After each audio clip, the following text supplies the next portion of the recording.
Jaya Gopi Jana Vallabha Girivaradhari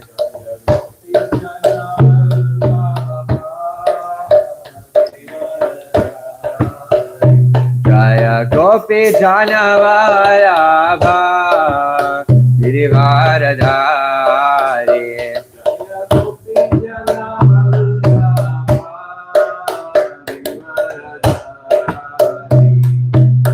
Yashodhana Dhana Braja Jana Dhandana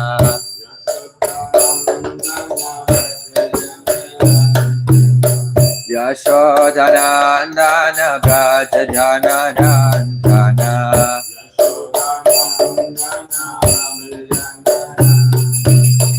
Yamuna Tira Vanachari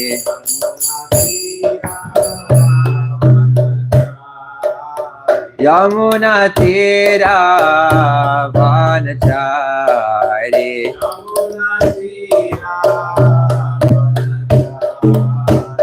Jaya Radha Madhava Kunja Vihari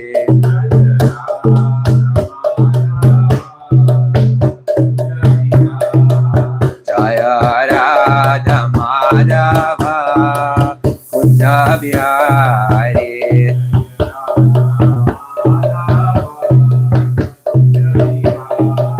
Hare Krishna, Hare Krishna, Krishna Krishna, Hare Hare, Hare Rama, Hare Rama, Rama Rama, Hare Hare.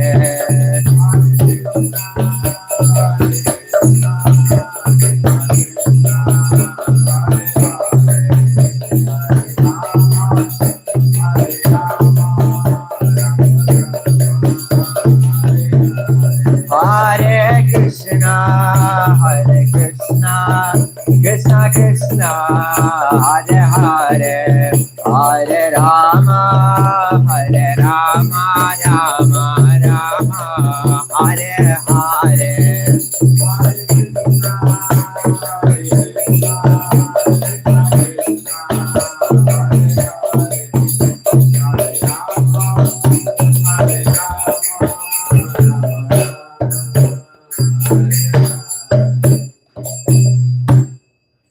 So Prabhupada ki jai, Shri Radha Vrindavan Nattabhai ki jai.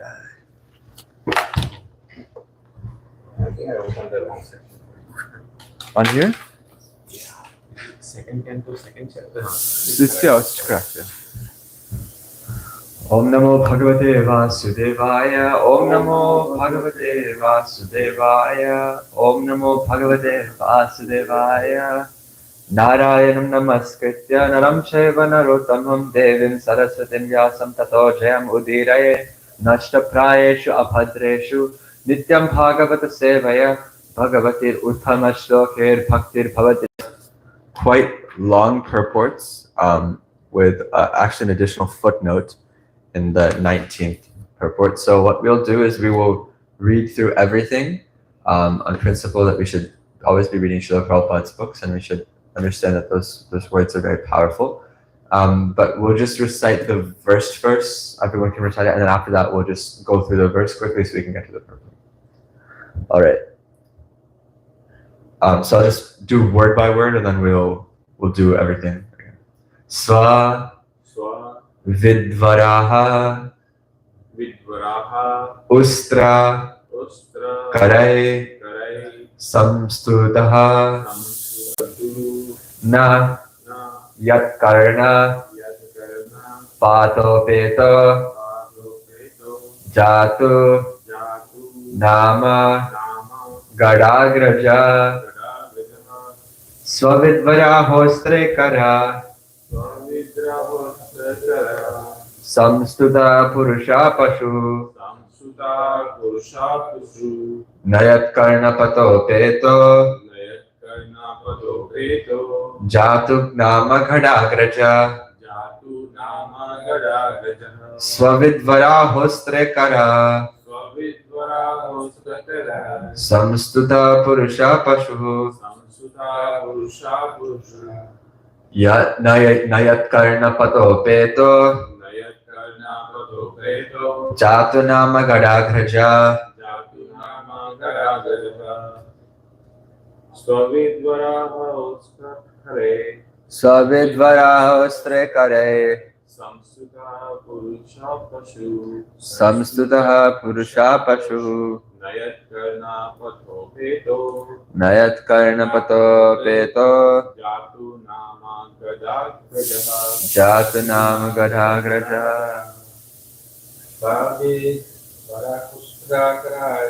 Svavidvarahostrekare Samstuta Purusha Pashu Nayat Karna Pato Peto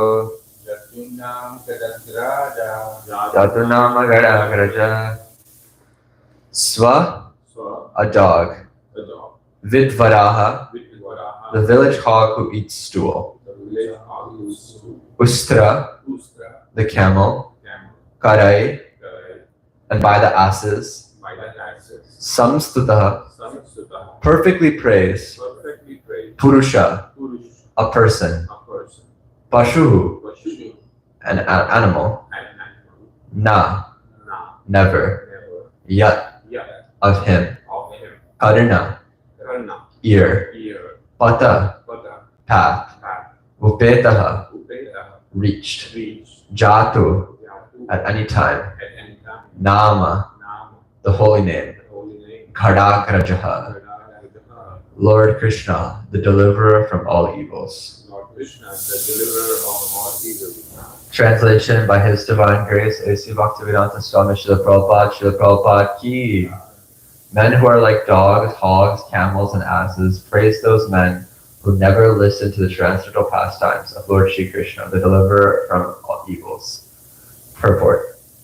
The general mass of people, unless they are trained systematically for a higher standard of life in spiritual values, are no better than animals, and in this verse they have practically been put on the level of dogs, hogs, camels, and asses. Modern university education practically prepares one to acquire a doggish mentality with which to accept the service of a greater master. After finishing a so-called education, the so-called educated persons move like dogs from door to door with applications for some service, and mostly they are driven away, informed of no vacancy. As dogs are negligible animals and serve the master faithfully for bits of bread, a man serves the master faithfully without sufficient rewards. Persons who have no discrimination in the matter of foodstuff and who eat all sorts of rubbish are compared to hogs. Hogs are very much attached to eating stools. So stool is a kind of foodstuff for a particular type of animal. And even stones are edible for a particular type of animal or bird.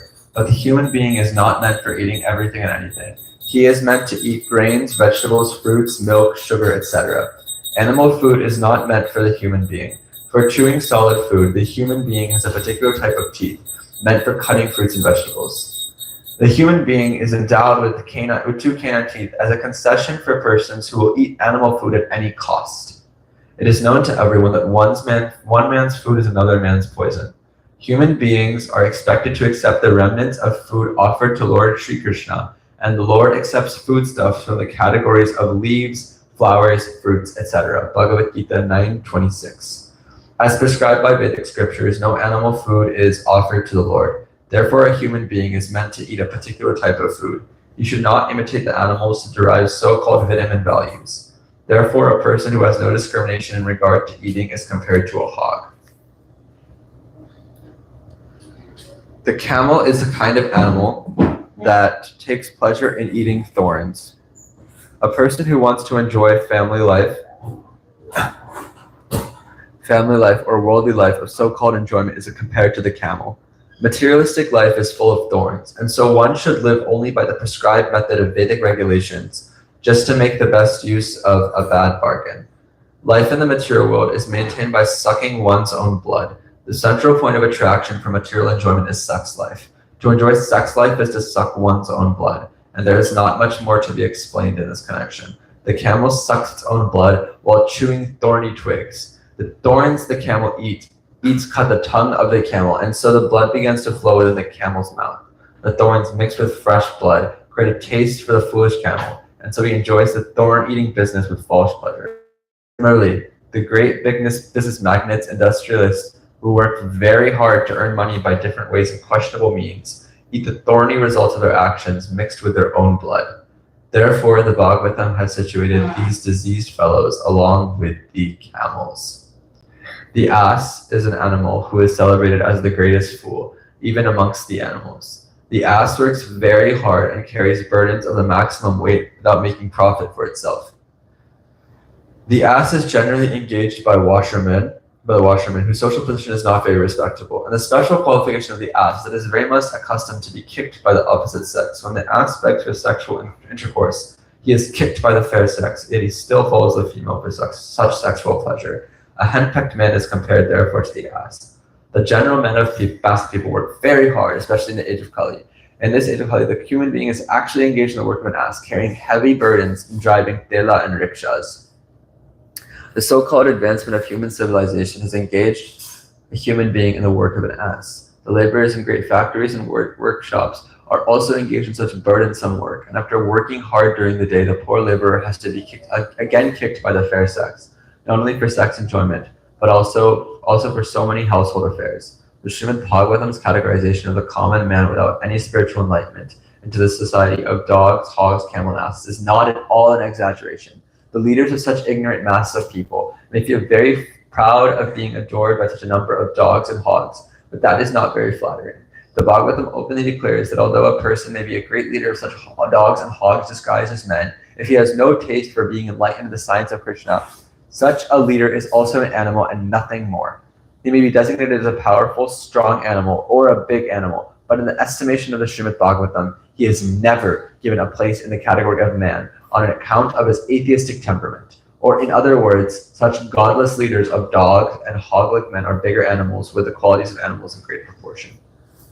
Before we go to the discussion, there's a footnote when discussing about the qualities of a donkey and ass. I'll just quickly read that. Human life is meant for earning values. This life is called arthadam, or that which can deliver values. And what is the greatest value of life? It is to return home back to Godhead, as indicated in the Bhagavad Gita 8:15. One's selfishness must be aimed at the point of going back to Godhead. The ass does not know his self-interest, and it works very hard for others only. A person who works very hard for others only, forgetting his personal interest available in the human form of life, is compared to the ass. In the Brahma Vaivarta Puran, it is stated, Asatim Chitraschaiva Laksham Tanjiva Jatishu Brahma Divi Purushe Praptyam Manusham Janma Pariyat Tadapyabalatam Jata Desham Atma Bhimaninam Varakanam Anashritya Govinda Chananatoyam. The human life is so important that even the demigods on the higher planets sometimes aspire for a human body on this earth, because in the human body, one can only can one easily go back to Godhead. In spite of having obtained such an important body, if one does not reestablish his lost eternal relation with Govinda, Lord Krishna, he is certainly a fool who has forgotten his self-interest. This human form of material body is obtained by a gradual process of evolution to one body after another in the cycle of 8.4 million varieties of life. And the poor man, forgetting this importance for his own interests, involved himself in so many illusory engagements for uplifting the position of others as a leader of political emancipation and economic development. There's no harm in trying for political emancipation or economic development, but one should not forget the real aim of life. All such philanthropic activities must be dovetailed to returning to Godhead. One who does not know this is compared to the ass who works only for others without their or his welfare in mind. Srila Prabhupada ki jai. So in this verse, I want to, before we discuss the verse itself, I'd like to go into the mood of why these things are said. Because sometimes we have this conception of spirituality where it's like, oh, it's calm, it's not critical of other people, and everyone is good and dandy. And then people will see this and they're like, oh, this is not real spirituality because we're just sitting and criticizing all these people. The spiritualist is supposed to be very calm and peaceful and not criticize anybody. But this verse is, along with other verses, but this verse actually is very famous for being quite strong how it rebukes the materialistic way of life. So on that note, I heard a lecture from His Holiness Swami Bhagavan Keshav Maharaj yesterday, and he said something very interesting. He said he once was talking to a doctor, and the doctor was saying, I love my job. I get to take care of patients. I get to cure them from their disease. But one part of my job that I hate, but I have to do, is telling people they have to die. Sometimes the disease gets to a point where there's no medical recourse. The person will leave their body. And in that, it's a very difficult thing for a doctor to do, but they must do it in order to prepare the patient for that moment of death. It's better for the patient, at least from a material standpoint, to be a little bit calmer at the moment of death. They can try and get their family, friends, if they haven't right now will, they can do all these other things, but it's important. But it's very difficult.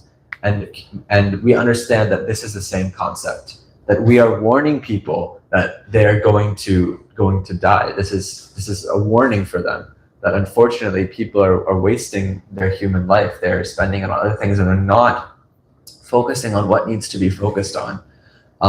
And that is the mood in which we are doing this in. We're not necessarily doing this in a mood of egotism, that we're better than everybody else. We're doing it in a mood of compassion, that we need to understand the real situation of people. Another note, this is more common. I think Prabhupada was in Rishikesh, Srila Prabhupada was in Rishikesh. And he was speaking very strongly. And one American lady said, you're a spiritualist, why are you sitting and criticizing? And Prabhupada says, when you have a boil on your skin, do you push it back in or do you blow on it? And you have to do whatever needs to resolve that. So we should not just encourage all sorts of acts if it's ultimately not going to be good for the person. In fact, sometimes yelling at someone or like correcting them, obviously in an appropriate way, is beneficial for them. Now, I was listening to a lecture from my spiritual master a few months ago, and he said, actually about this verse, he said, just because it says Svavidvara Hostrekara in the Bhagavatam does not mean that when you go out on Sankirtan, you say you are Svavidvara Hostrekara, you are a dog, hog, camel, and ass, you should take this Bhagavatam. You have to present it in a mood that is palatable for them, but the principle remains the same. We have to explain to people that they are suffering and they need to change that. But the principle remains the same, that people are wasting their lives. So now we can get onto the verse. There are 4 animals mentioned in this verse. Dogs, hogs, camels, and donkeys. Asses or donkeys. Ass is an Indian word, but I grew up with donkey. But it's not just, the scripture is not just choosing 4 random animals and saying this is what it is. There's actually a very intricate description of each of these animals described in this verse. So the first one is a dog.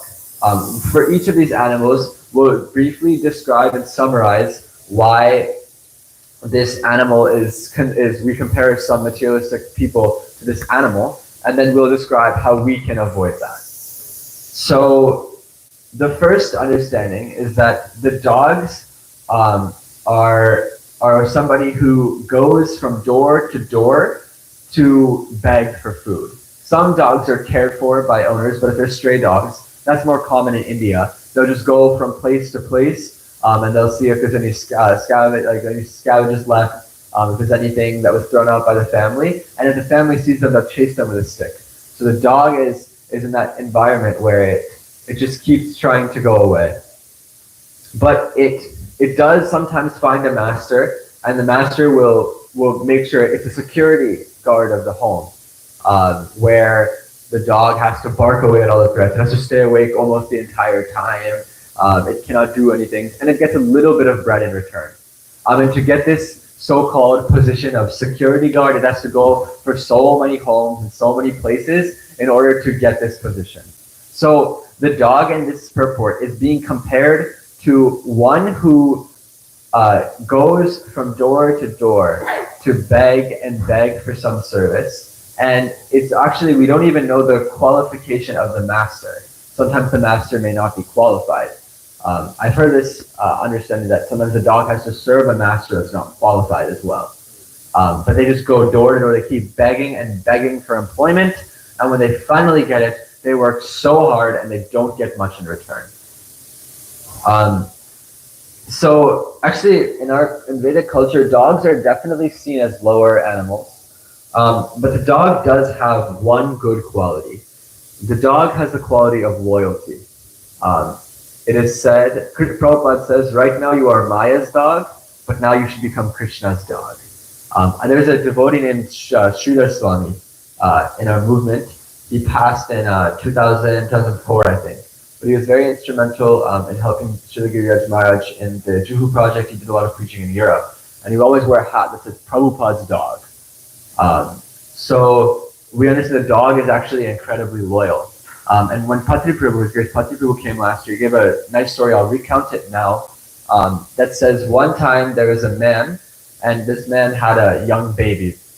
And this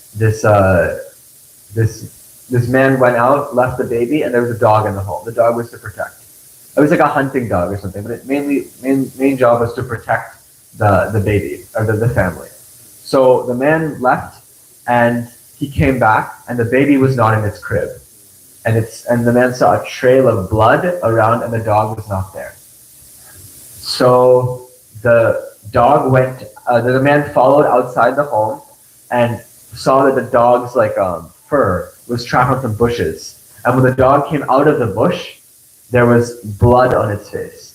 So the man made a very quick assumption, saying, okay, the baby is not there, the dog has blood on its face, so the dog must have killed my child. So he got very upset. He was a hunter, so he took out his gun, and the dog just came, and it just sat and just stood straight and just looked at the man. What do you want me to do next? He actually knows what the gun does. He's seen it so many times. But the dog was so loyal that it was willing to take that out of loyalty to the man, doing whatever the man wanted. So the man shot the dog, and then he checked behind the bush, and instead of a dead baby, it was a dead snake. There was this dead python that he had been able to he just killed. And then he heard his baby crying, and found that the baby was placed somewhere else in the room. And he realized that the dog had actually moved the baby away from the python, because the python was coming to eat the snake, and then fought the python so aggressively that it actually killed the python, suffered a few bloods in return, and on all of that, the dog was willing to give its life to the master, because that's what the master wanted. That's the quality of a dog. The dog is loyal. And now it's here, we're criticizing that because sometimes the dog serves a master so faithfully without sufficient reward. It's getting the short end of the stick. But we understand that our Vaishnava acharyas say, "Oh hey Vaishnav Thakur, ami tomara kukur." Kukur means dog. It's saying, "Oh Vaishnav Thakur, I am your dog. I am your servant. I will serve you as a dog." In fact, Srila Prabhupada says that our Kanti Mala is our dog collar. That's why it's 3 strands, because it's thicker, so it acts like a dog collar. Because we should understand that we should have the collar of a dog, understanding that we should be so loyal to our spiritual master and Srila Prabhupada and to Lord Chaitanya Mahaprabhu. We should not have any desires of our own. We should only execute the desires of our spiritual master. That's what we should be doing. So here we are seeing that the dog is being used as a negative term because we're serving a master who is not going to do good things for us, but we do it so faithfully. But the correct application of our service attitude is to repose it in serving the spiritual personalities and serving Krishna, because we will get proper reciprocation from them. It is also worth noting that sometimes a job, this is usually talking about employment, but sometimes a job is actually service to the spiritual master. Like Srila Prabhupada told Jayananda Prabhu to drive a taxi cab because that was making money for the temple. But in this case, Jayananda Prabhu is not serving, so Srimad Jayananda Prabhu is not serving the taxi driver company or serving his customers. He's serving Srila Prabhupada by working hard for him. That's the distinction we must make. But ultimately, we should understand that in order to elevate our lives, to not waste our time, we should make our main master Krishna and the spiritual personalities instead of trying to just serve some sort of representative in our community. Next, I wanted to mention one more anecdote. Actually, this happened this week at work. So I'm an intern at a company in Cleveland, and one of the main things in internships that the company wants is that they want you to join them full time after your graduation, because now they've already trained you. You know the company culture. It's easier for you to onboard. So actually it was my general manager. He was speaking and he was saying he worked for a Fortune 150 company. It's a big company. It was a public company. He was making a lot of money, but he noticed that all of his employees and his coworkers, all the vice presidents were either divorced, they weren't having nice time for their kids, and they were working just way too hard. And he actually decided to leave that job for the company I work at. It's a little smaller company. Um, it's maybe 1,300 employees. It's still fairly medium, but it's not Fortune 150 by any means. And he was like, I don't know what I should do. And then his boss said, I think you should go to Ireland for 3 weeks every month and come back for 1 week, and then go back to Ireland for 3 weeks and come back for 1 week. That's your new schedule. And my boss was like, my current boss was, oh, I just had a kid. I can't do that. And that's when he realized that he should not work so hard for just some situation. So that's a practical application of how the dog, the materialistic man may sometimes go to a job and I'm not criticizing my boss or anything, but that sometimes we see this practice that the master, the employer may try to overwork an employee. So we should not fall into that trap. And my boss left his job there. So we should not fall into that trap, and we should actually repose our service propensity to Krishna and the spiritual personalities who will properly reciprocate with us. So the next animal described is the hog. So what does the hog do?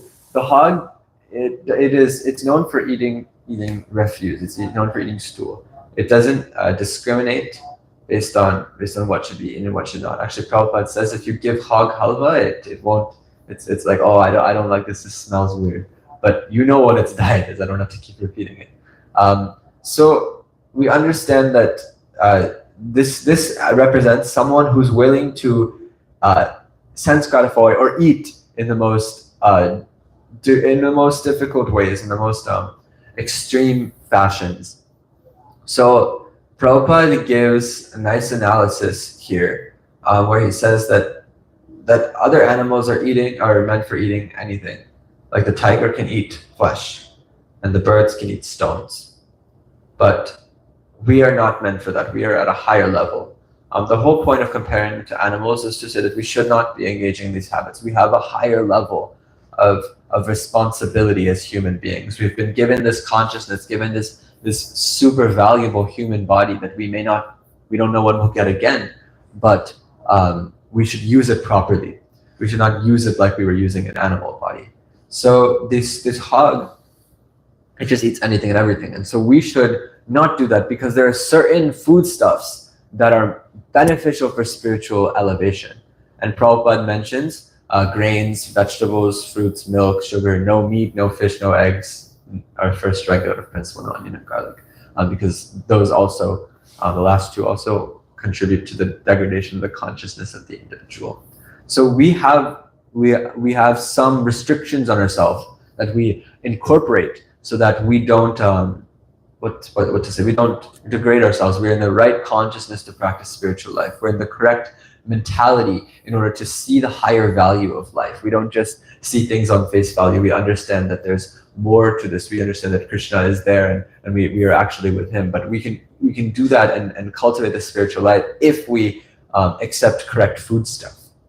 But somebody who is like a hog and does not discriminate on those food stuff, they eat anything and everything without understanding the karma and the effect on one's consciousness there is. We have to understand when we're eating, it's not just fueling the body, but it's also fueling the mind. Whatever we eat, it says you are what you eat. Yeah, whatever we eat is going to affect our consciousness and affect our mood. And it's actually stated here that sometimes people say humans are meant to eat meat because we have our two canine teeth.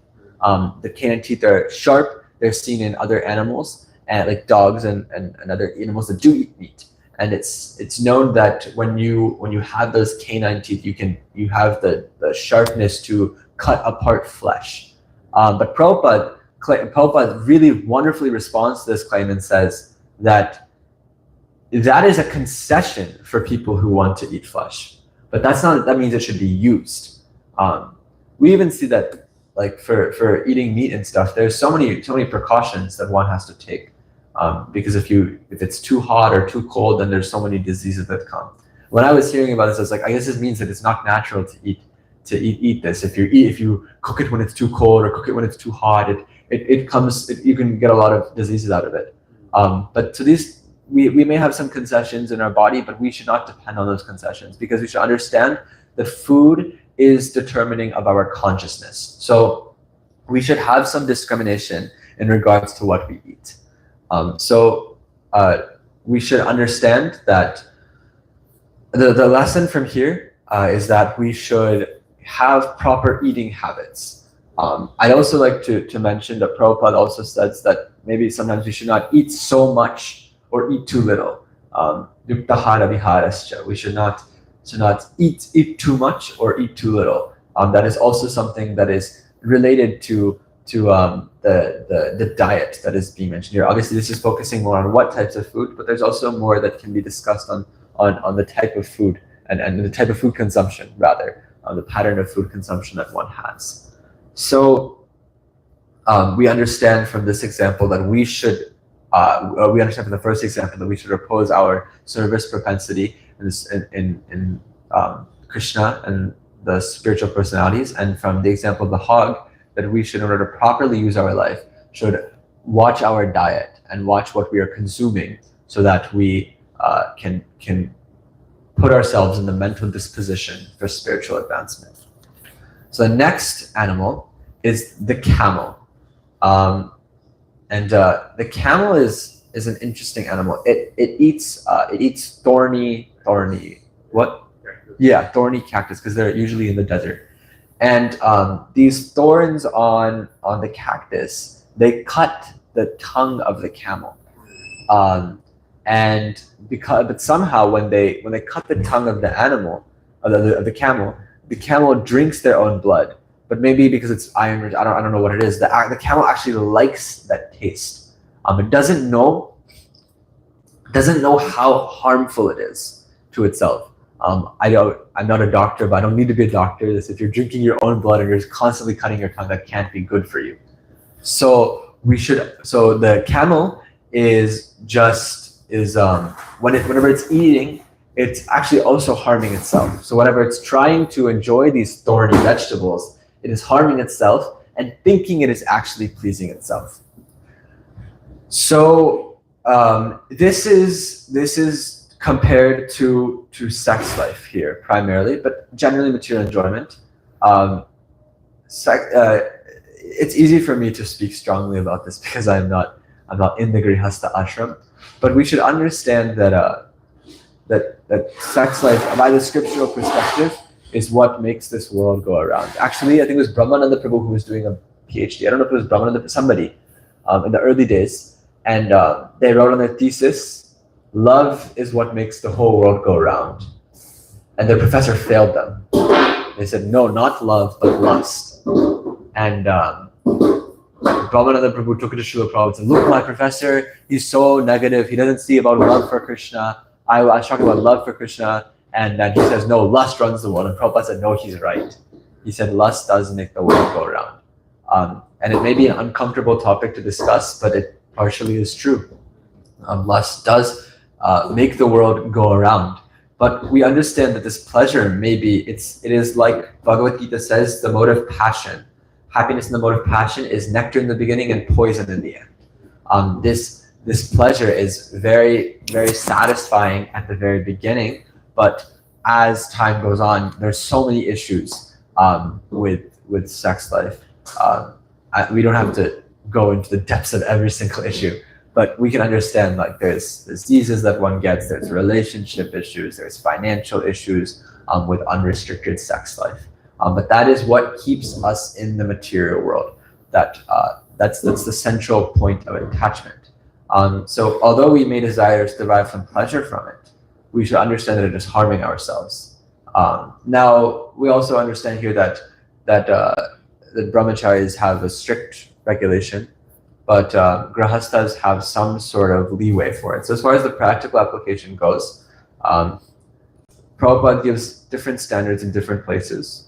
the general standard for brahmacharya in the Grahastha ashram is that you have kids for the purpose of procreation.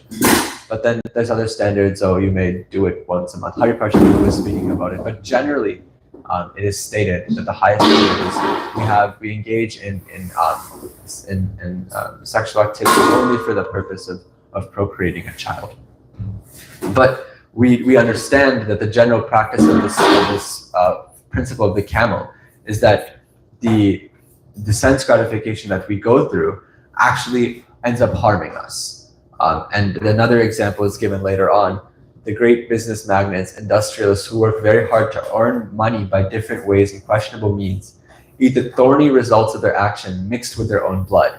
A wonderful, wonderful example of this in our own Shastra is found in the 11th canto of this Srimad Bhagavatam, where it discusses the Avanti Brahmana.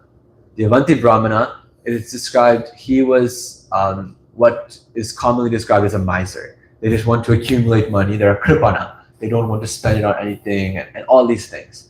But he would get money by so many different bad ways. I don't remember exactly what it is, but the Bhagavatam describes that he would get it by stealing sometimes, or if not by stealing, at least by making questionable business deals, by cheating people. And then he felt he was like, it was the thorns scraping on his tongue. It was the blood that he felt when his whole family rejected him. They took all his money and everything, and he was left on the street alone, and people were throwing stuff at him because they remember, oh, this person who cheated me in my business affair and stuff. And then at that time he turned to the Lord. He felt the Bhagavatam says he felt a wave of renunciation, and then turned to the practice of Krishna consciousness. So we should understand from this principle that that what we think is enjoying can be very harmful to us.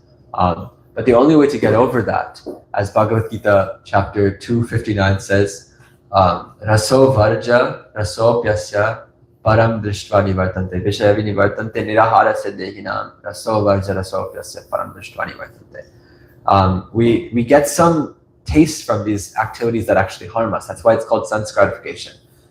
There's some gratification to it, but it's a lower gratification. So in order to be safe about it, we must engage in a higher gratification, which is the practice of devotional service. So we must have good practice of devotional service. The fourth animal that is described is the ass, the donkey. And the donkey is known for carrying heavy burdens and working really, really hard, again, for so many household affairs, just little paltry items. Another example I've heard given is that the ass works really, really hard. The donkey works really hard for a master, and the master says at the end of the day, you can go eat that grass. And so the donkey said, oh wow, I could eat this grass, without realizing that the grass, no one is guarding the grass or anything. He could have eaten that grass without doing all of this hard work, but he just decided to do all the hard work of carrying heavy loads and stuff and still just get a little bit of grass. So this understanding is that there's also understanding in the Nectar of Instruction where it says one of the 6 things unfavorable to devotional service is prayas, working too hard. So this has to also be taken in context. There's not a more than this many hours a day is prayas or something like that. There may be general guidelines, but we should understand that we should not just work so hard. We see that what ends up happening is we've worked physically so hard in such a burdensome way that we cannot think of spiritual life, and all we do is we come home and we are dragged into household affairs. The other thing is that when the donkey tries to enjoy it with the fair sex, then it also gets kicked in that regard. So what it's doing is this loop. It says, okay, I will work really, really hard in the day. I do that just so that I can go home and enjoy. And then, so it suffers a lot during the day, thinking it'll enjoy later on. When it gets home, it doesn't enjoy either. And then it says, oh, the next day, I'm not enjoying now because I don't have enough money. Maybe if I work harder, I will get more money. So, and then it's just this loop of thinking the next activity will make one happy, and never actually ends up happening. So the positive understanding, what we should be doing is kind of like the dog. We may not work hard for the materialist. We should work hard for Krishna. Because we understand that Krishna, when we serve Krishna, Krishna actually has the capacity to reciprocate with us. there may be people in this world who may appear to have the ability to reciprocate with us. They want to try and help us. There may be some mode of goodness within them. However, they may not have the capacity to do so. But Krishna is the Supreme Personality of Godhead. There's a really wonderful verse. I'll divert slightly to prove this point in the Gajendra Moksha. Madrik Prapanna Pashupala Vimokshanaya Muktaya Buri Karunaya Namo Alalaya. So there's three requirements for having someone reciprocate or being a worthy shelter. Muktaya, Karunaya, Alalaya. So we'll start with the last one. Alalaya means aware. You need to be aware of suffering that's happening. Let's say I'm in a well. I fell into a well and I'm there. And somebody is walking by, but they have their AirPods in and they're listening to music. Are they going to be able to help me, even if they normally would have wanted to help me and they had the ability to help me? No. Now let's say that somebody is walking by, but they can hear me. Their AirPods, they don't have their AirPods in. Their earbuds are out. They're walking by, but they for some reason just hate me. I don't know. Maybe I honked at them while they were merging on the freeway or something, and they just don't like me. Are they going to try and save me? No, because they're not a compassionate person. And also, if somebody is in the well with me, they are not able to save me because they are not themselves out of the well. So the three qualifications for being a worthy shelter that Krishna fulfills is Muktaya, being liberated, being freed, Karunaya, being compassionate, and Alalaya, being aware that there is suffering. So unfortunately, in this world, people cannot properly reciprocate because they may not have all these three qualities, but Krishna has them in full.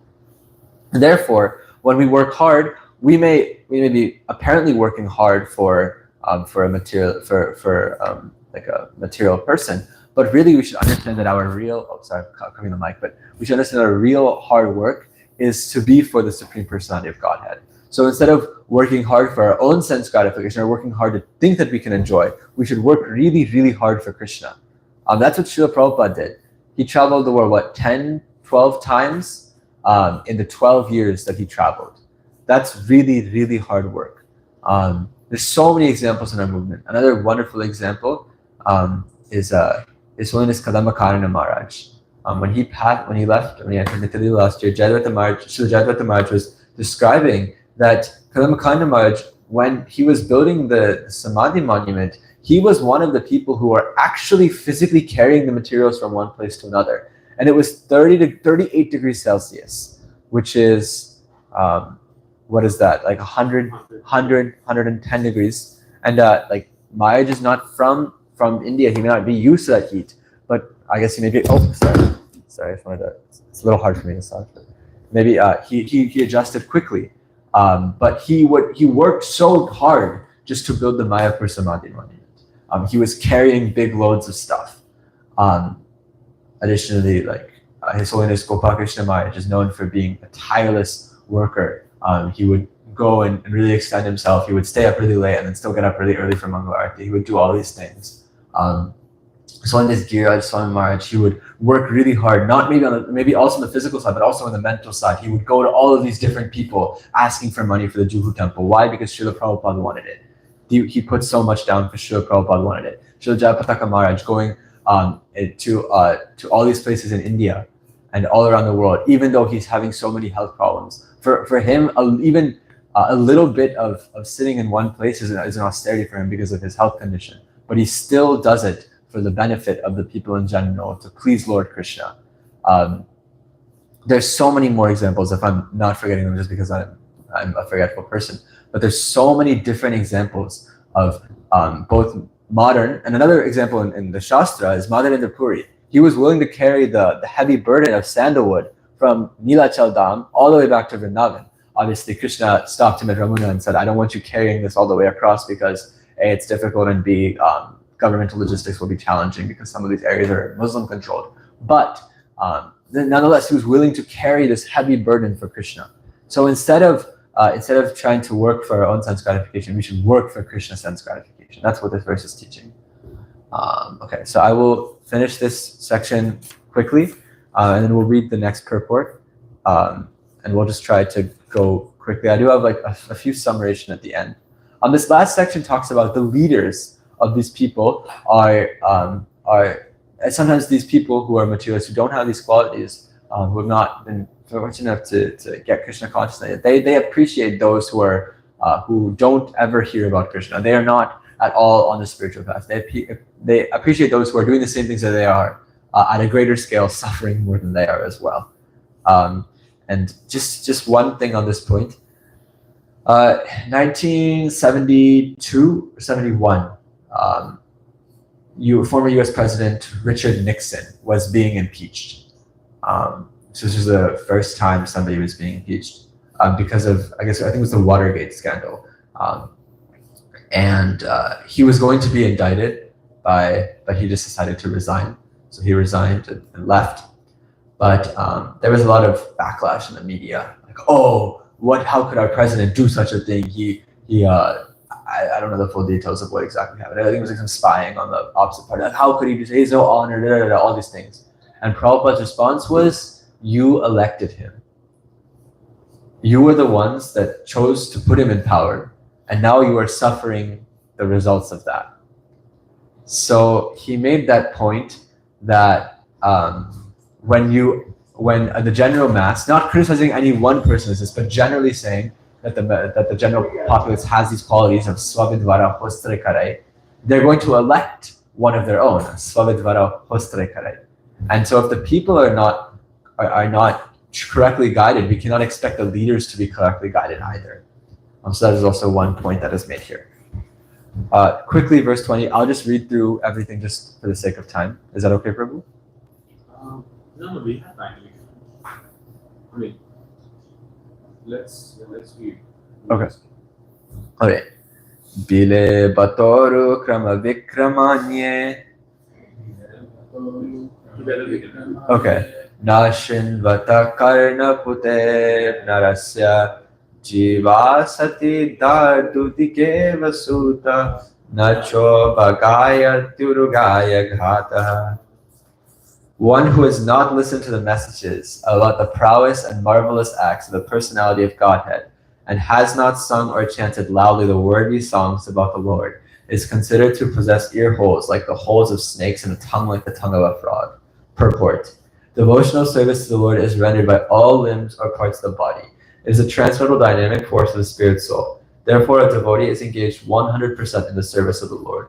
One can engage in devotional service when the senses of the body are purified in relation with the Lord, and one can render service to the Lord with the help of all the senses. As such, the senses and the action of the senses are considered impure and materialistic, as long as they are employed only in sense gratification. The purified senses are not engaged in sense gratification, but in the service of the Lord in toto. The Lord is the supreme with all senses, and the servitor who is part and parcel of the Lord also has the same senses. Service to the Lord is completely purified use of the senses, as described in the Bhagavad Gita. The Lord imparted instructions with full senses, and Arjuna received them with full senses, and there was a perfect exchange of sensible and logical understanding between the master and the disciple. Spiritual understanding is nothing like an electric charge from the master to the disciple, as foolishly claimed by some propaganda mongers. Everything is full of sense and logic, and the exchange of views between the master and disciple is possible only when the reception is submissive and real. In the Chaitanya Charitamrita, it is said that one should receive the teaching of Lord Chaitanya with intellect and full senses, so that one can logically understand the great mission. In the impure state of a living being, the various senses are fully engaged in mundane affairs. If the ear is not engaged in the service of the Lord by hearing about him from the Bhagavad Gita or Srimad Bhagavatam, certainly the holes of the ear will be filled with some rubbish. Therefore, the messages of Bhagavad Gita and Srimad Bhagavatam should be preached all over the world very loudly. That is the duty of a pure devotee who has actually heard about them from the perfect sources. Many may want to speak something to others, but because they are not trained to speak on the subject matter of Vedic wisdom, they are all speaking nonsense, and people are receiving them with no sense. There are hundreds and thousands of sources for distributing mundane news of the world, and people of the world are also receiving it. Similarly, the people of the world should be taught to hear the transcendental topics of the Lord, and the devotee of the Lord must speak loudly so they can hear. The frogs should loudly croak, with the result that they invite snakes to eat them. The human tongue is especially given for the chanting of Vedic hymns and not for the croaking like frogs. The word asati used in this verse is also significant. Asati means a woman who has become a prostitute. A prostitute has no reputation for good womanly qualities. Similar to the tongue, which is given to the human being for chanting the Vedic hymns, it will be considered a prostitute when engaged in chanting some mundane nonsense. So, the understanding of the analogy mentioned in this verse is that the tongue is like the tongue of a frog. The frog has a tongue, but what does the frog do with its tongue? It just croaks, rivet, rivet, rivet. It just does that, and it makes a really, really loud sound. But what that does, instead of like attracting other frogs, I don't even know why the frog croaks. It just does it. Instead of trying to attract other frogs. Yeah. Yeah. They don't have any intention. They just croak. Yeah. They just speak for the sake of having their mouth move and having their vocal cords exercised. They just speak. And the only thing that does is now the snake that's hungry knows where that frog is. Oh, okay, the croaking is over there. Let me go over there and eat the frog. So when we are actually not chanting the messages of God and we're only speaking about the material activities, then unfortunately we're actually inviting the snake of death. Obviously death is going to happen to all of us, but the truth, although it may be difficult to hear, is that unless we chant the holy names of Krishna and unless we chant about these qualities, then we're not going to get advancement out of this world. We're going to stay in this cycle of birth and death. Harinama, Harinama, Harinama, Eva Kevalam Kalo Nasteva, Nasteva, Nasteva Gatiranyata. This is the only way in this age of Kali, but also if we are not following this practice of Sravanam and Kirtanam, it's going to be difficult. But the nice thing is that this practice of Sravanam and Kirtanam is so powerful that if we practice this, that'll solve all of our spiritual problems. I was listening to His Grace Vaisheshika Prabhu a couple of weeks ago, and he mentioned that we have so many, we like to think about so many ideas. Oh, maybe if we do this thing in spiritual life, or we think about it like this, when it's really nicely given to us by your 16 rounds, it's put in a little gift box with a bow wrapper. Oh, if you just chant your 16 rounds attentively, then you will achieve Krishna Prem. Shastra says that. What is it? Tara Madhya Sarva Shrishta Nama Sankirtan Niraparada Nam Laite Paya Premadan. If you chant the holy name attentively, then you will get love of God. But sometimes the tendency for some people, especially me, to just think, oh, maybe yes, but I should also do these other things. But we also understand that the power of hearing and chanting is actually so strong. And the first paragraph of this purport sort of signifies that. It gives the positive understanding that we should instead of using our senses for other purposes, we should use our senses 100% in the service of the Lord. So that's not just the senses, and the next couple of verses also describe the fate of the senses when they're not engaged. But the natural implication is that we should engage our senses in the Lord. Those two senses here are the hearing, the ears, and the tongue. So we should chant and hear. Another use of the tongue is to eat Krishna Prasadam. We should do that as well, but mainly we should chant. We should use our tongue for vibrating the glories of Krishna's name, forms, glories, and pastimes. And we should hear all of those things as well. So that is the bedrock of our spiritual life, hearing and chanting. Nitya Siddha Krishna Prema, Sadhya Kamunaya, Shavanadi Stichte Karaya Udaya. Nitya Siddha Krishna Prema. We all have Krishna Prema with us. Sadhya Kabuna. It's not gotten from an external source. But how do we awaken it? Shravan Adi. So technically this means Shravan and everything else, hearing and everything else. But Prabhupada translated it as hearing and chanting. Suddha Chitte. It makes our chitta, our heart, clean. Suddha. Karaya Udaya. And it awakens it on its own.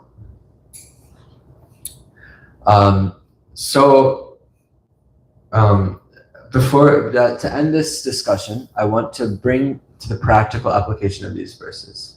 So the first one is it's criticizing these individuals, and that's not just for us to look at others and point, but it's also for us to understand ourselves. We should also put in our effort to do as much hearing and chanting as possible, because we see the consequences of not doing that. Doesn't mean just because we're an initiated devotee, oh, we chant our 16 rounds and do this. 16 rounds is the minimum. Obviously, we shouldn't push ourselves to do too many because that also can mess things up. But if we have extra time, we can try and spend in hearing and chanting as well. We should push ourselves to have good quality hearing and chanting. That's the one of the essence of this verse, is to stress the importance of hearing and chanting about Krishna. But another import of these verses, and it's described in the second paragraph of this purport that we just read, reminds me of the fifth canto, 26th chapter of the Srimad Bhagavatam. This chapter describes the hellish planets. So it talks about, okay, this like this planet, if you do this sin, you go to this planet. You do this sin, you go to this planet. And when you're reading it, you're like, okay, why is this happening? Why is this in the Bhagavatam? This is very, very very shocking, very graphic. And there's a reason for that. There's two reasons. One reason is that now we describe all of these sins. And so the natural question is, what do we do? What if we have all these sins? How do we get rid of it? And it sets up nicely the next pastime described in the Bhagavatam, which is the Damnos pastime. But additionally, it's said in the purport, I don't remember which purport, it says at least one place, that when the Vaishnava hears this, they become so compassionate. It's supposed to enhance our compassion. When you hear the suffering. I was speaking to my friend yesterday, a dear friend of mine, nice devotee from Harrisburg, Pennsylvania, Bhakta Aditya Kendra. We were speaking and we were discussing that if we saw somebody on the street bleeding, I don't know what, maybe something happened to them and they're just bleeding, they're lying down. We're not going to be like, oh, sorry, there's a sale at Walmart, so let me go and buy everything I need and then come back. No, we're gonna put things away. We'll be like, the sale will be there after this person is saved. We will go and try and help them. In the same way, when we hear these very striking descriptions of the fate of those who do not practice Krishna consciousness, that's not necessarily for us to point fingers, oh, this and this and this. That's for us to be compassionate for these people. That if we don't, it's like how if you saw someone suffering on the street, you're not going to be like, haha, you're suffering on the street. No, you're going to go and help them.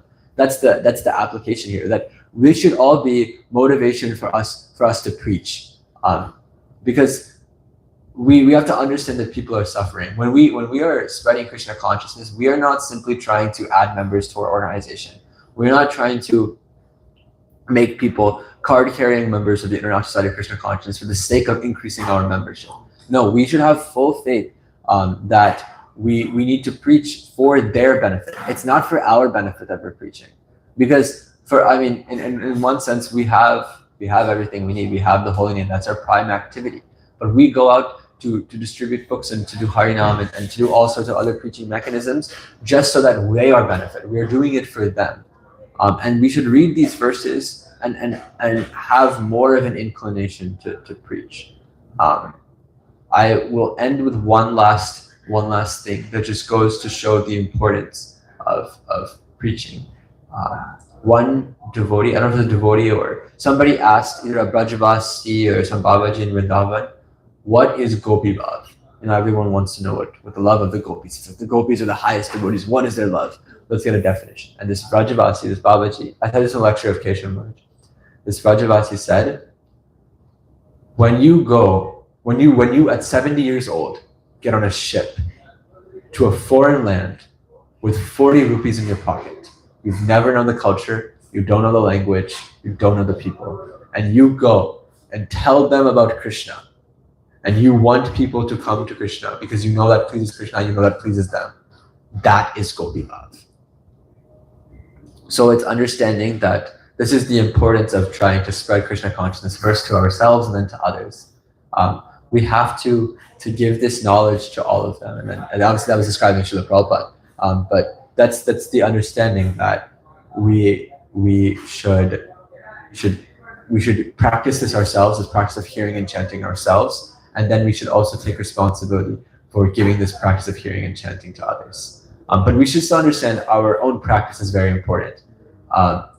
Actually, the holy name is basically the most important thing. My spiritual master says that the reason why we distribute these books is because they say in the books to chant the holy name. We chant the holy name and then give books to people telling them to chant the holy name. So we should also engage in the chanting and hearing of Krishna Katha and Krishna Nama and Krishna Lila, and then we should do our very best to spread it to others. That is the understanding of this verse. That I will stop. Srila Prabhupada ki jai.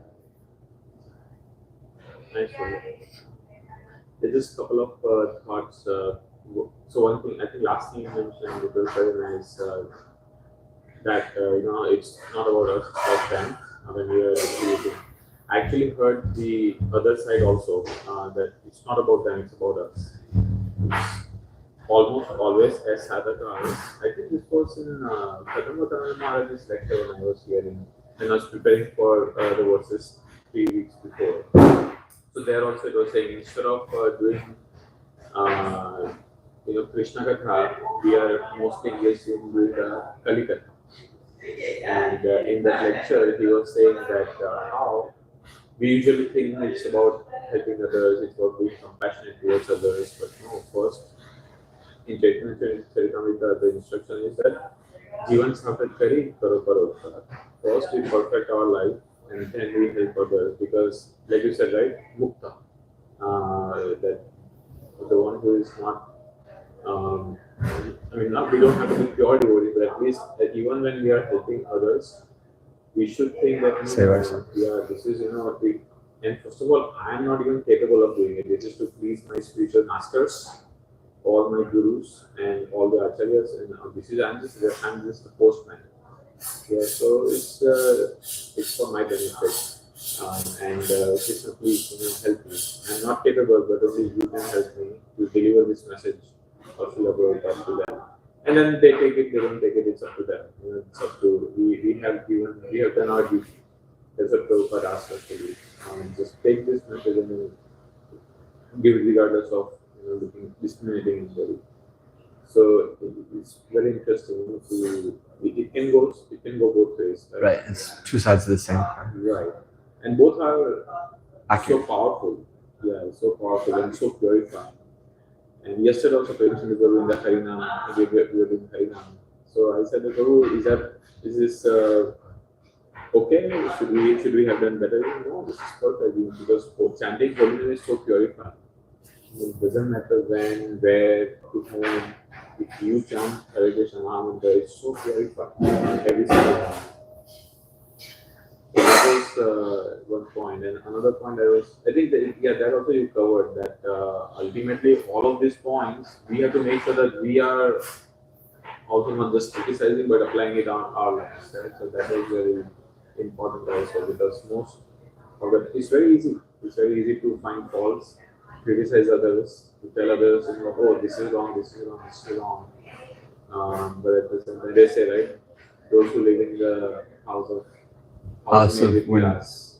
Those who live in a glass house shouldn't throw stones. So we have so many faults in ourselves. But it's all, it boils down to our sincerity, our eagerness, our desire to hear. And that's what hearing is so important, but it has to be given that importance. So, such a nice class. I think we should speak the same topic in Sunday, please. Very nice. I don't know about that, but just to comment on the first point that you made, I also wanted to mention this. Bhadra Purnima is coming up in about 2 months from maybe Wednesday, or 2 months from Thursday. But it's very interesting because that famous verse that says, like if you put a Bhagavatam on a golden throne in Bhadra, it describes who is getting liberation, one who gives the gift of Bhagavatam. So it's not just the person who receives Bhagavatam, obviously they are purified because now they have the Srimad Bhagavatam, but it's also beneficial for the one distributing it. And that's also a really wonderful point that we preach for ourselves as well. When we go out, actually Srila Prabhupada said sometimes book distribution is better chanting because if you chant japa, your mind may go out in there, but when you're out in the middle, you have to focus really intently. So, I mean, you should also, what? Tremendous. Exactly.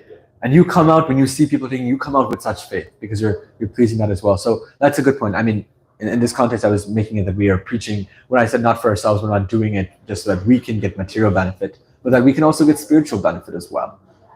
We are ultimately benefited because we are pleasing Krishna and we are reciprocating, and we'll experience that reciprocation as well.